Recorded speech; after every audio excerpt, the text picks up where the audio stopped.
Assalamualaikum warahmatullahi wabarakatuh.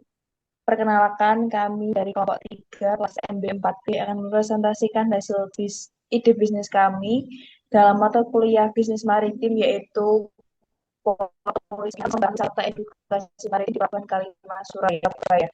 Sebelum lanjut ke-nya, izinkan kami memperkenalkan diri. Perkenalkan, saya Nela Zaskia NRP 052. Saya Gita Farahisme Irina, NRP 042. Saya Eka Rosita NRP 041. Saya Zuliana Rahayu, NRP 62. Yang pertama ada latar belakang dari ide bisnis kami, yaitu Pelabuhan Kalimas merupakan salah satu pelabuhan tua di Surabaya yang masih aktif digunakan hingga saat ini. Selain memiliki fungsi sebagai pelabuhan tradisional, kawasan Kalimas juga memiliki nilai sejarah dan budaya yang cukup kuat, terlihat dari keberadaan kapal kayu tradisional, aktivitas pelabuhan, serta suasana khas kawasan maritim lama di Surabaya. Namun potensi tersebut masih belum dimanfaatkan secara maksimal sebagai daya tarik wisata edukasi dan wisata sejarah. Padahal Pelabuhan Kalimas memiliki peluang untuk dikembangkan menjadi destinasi port tourism yang dapat memberikan pengalaman edukatif sekaligus hiburan bagi masyarakat.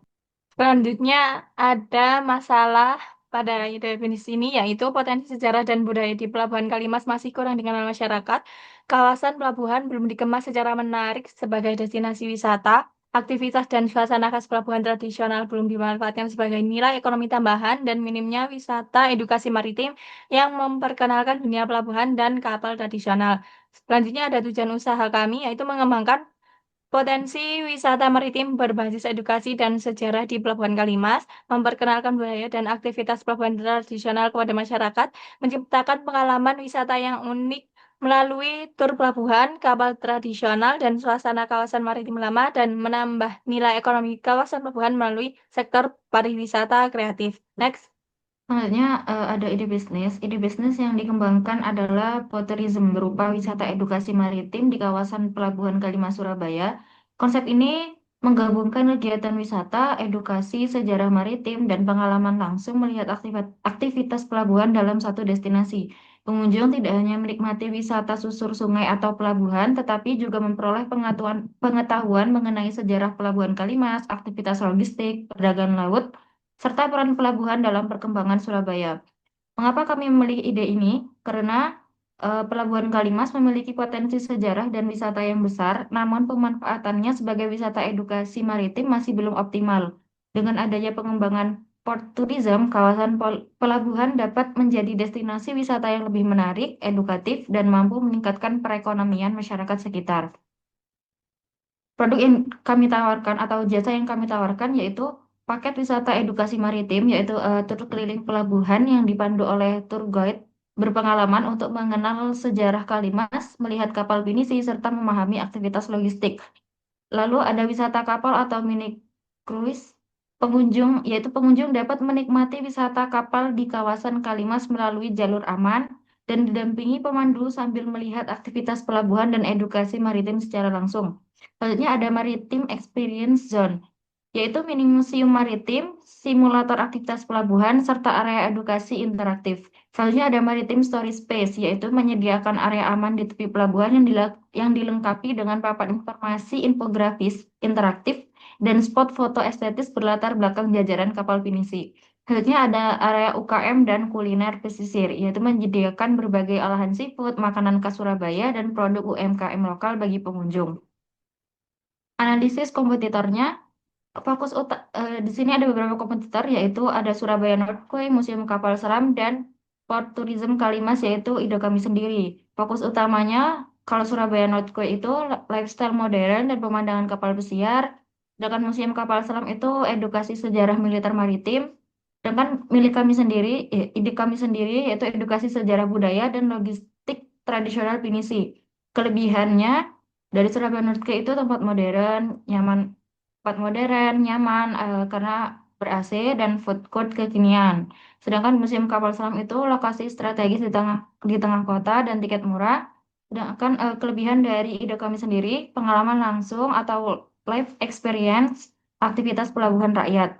Kekurangannya Surabaya North Quay itu minim nilai edukasi sejarah lokal, Kalau museum kapal selam itu kekurangannya atraksi terbatas dan cenderung monoton, sedangkan dari kami juga masih ada, tentunya masih terdapat kekurangan, yaitu faktor keamanan fisik dan fasilitas kebersihan data dasar.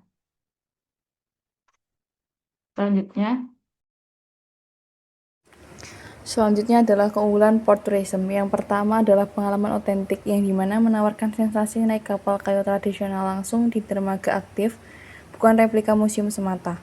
Lalu yang kedua adalah estetika visual, yang dimana ini instagramable, memadukan latar pelabuhan tua, pemandangan sunset dan suasana vintage yang diminati oleh anak muda.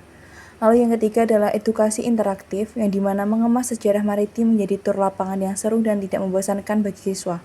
Lalu yang terakhir yaitu bagi dampak sosial dan kelestarian. Dapat membantu merawat warisan budaya pelabuhan sekaligus meningkatkan ekonomi kru kapal lokal. Selanjutnya adalah target pasar. Target pasar dari port tourism ini adalah yang pertama, segmen edukasi atau B2B, meliputi sekolah baik itu SD, SMP, SMA, dan universitas maupun akademisi.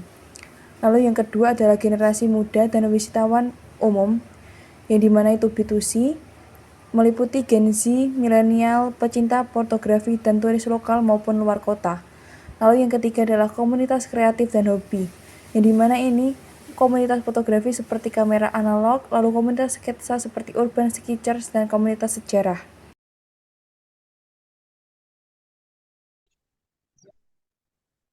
Selanjutnya adalah strategi pemasaran, di mana yang pertama yaitu paket wisata tematik, yaitu menyediakan paket edukasi sejarah untuk sekolah dan paket sunset and vintage untuk anak muda. Yang kedua, pemasaran digital berbasis visual, di mana menggandeng kreator konten seperti TikTok dan Instagram untuk mempromosikan estetika pelabuhan tua dan spot foto vintage. Yang ketiga, kerjasama instansi pendidikan, yaitu menawarkan proposal ke sekolah-sekolah untuk menjadikan tur pelabuhan sebagai agenda studi tur resmi. Yang keempat, aktivasi komunitas kreatif, seperti kolaborasi dengan komunitas fotografi dan komunitas sejarah untuk mengadakan event hunting bersama di lokasi. Yang kelima, kemitraan operasional lokal, di mana bekerja sama dengan pemilik kapal tradisional untuk keamanan tur dan menjual tiket melalui platform travel digital.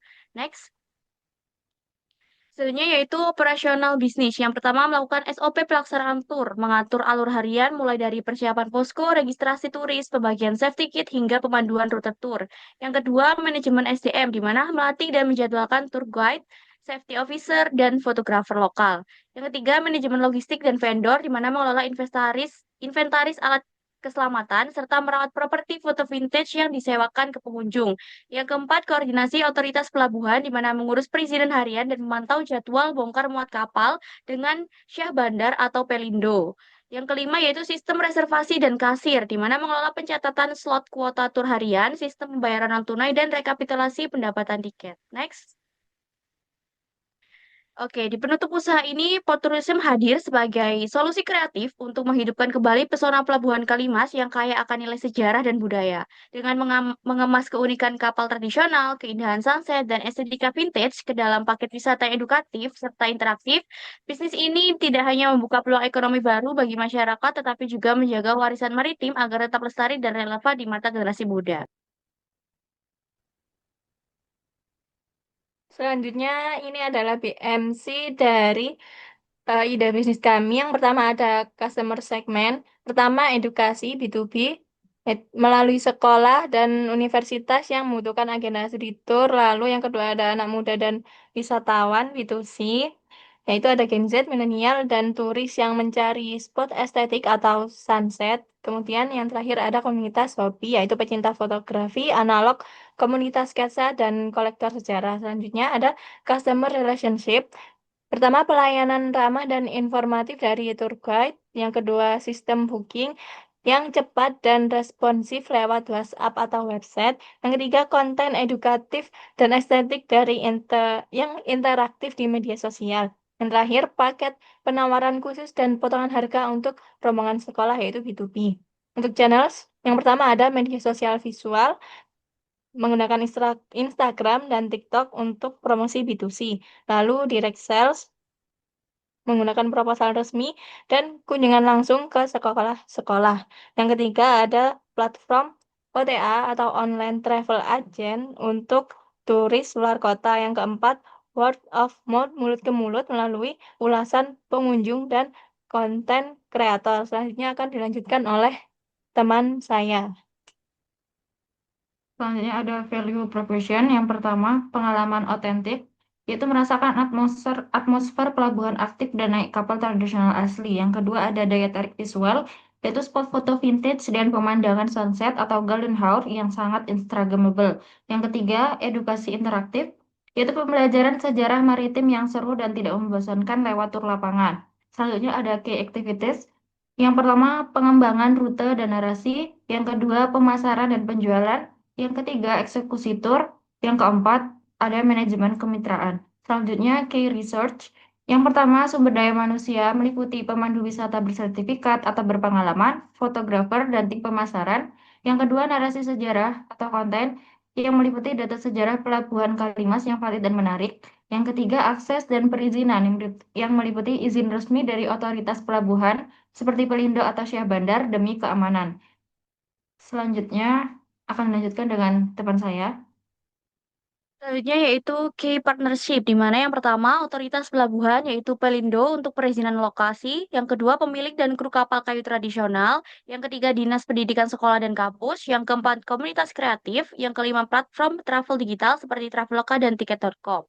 Lalu cost structure, di mana yang pertama yaitu biaya sewa bagi hasil dengan pemilik kapal tradisional, yang kedua gaji untuk tour guide dan kru lapangan, yang ketiga biaya pemasaran, yang keempat pengadaan dan perawatan alat keselamatan serta properti foto vintage, yang kelima yaitu biaya perizinan atau retribusi kebersihan pelabuhan. Selanjutnya revenue stream. Yang pertama, penjualan tiket paket wisata, paket edukasi dan paket sunset. Yang kedua, penyewaan properti foto vintage seperti topi pelaut, kamera, dan kostum. Yang ketiga yaitu biaya sewa lokasi untuk sesi foto eksklusif. Yang keempat yaitu penjualan souvenir atau merchandise khas pelabuhan seperti kartu pos vintage. Next. Sekian presentasi dari kelompok kami. Kurang lebihnya mohon maaf. Wassalamualaikum warahmatullahi wabarakatuh.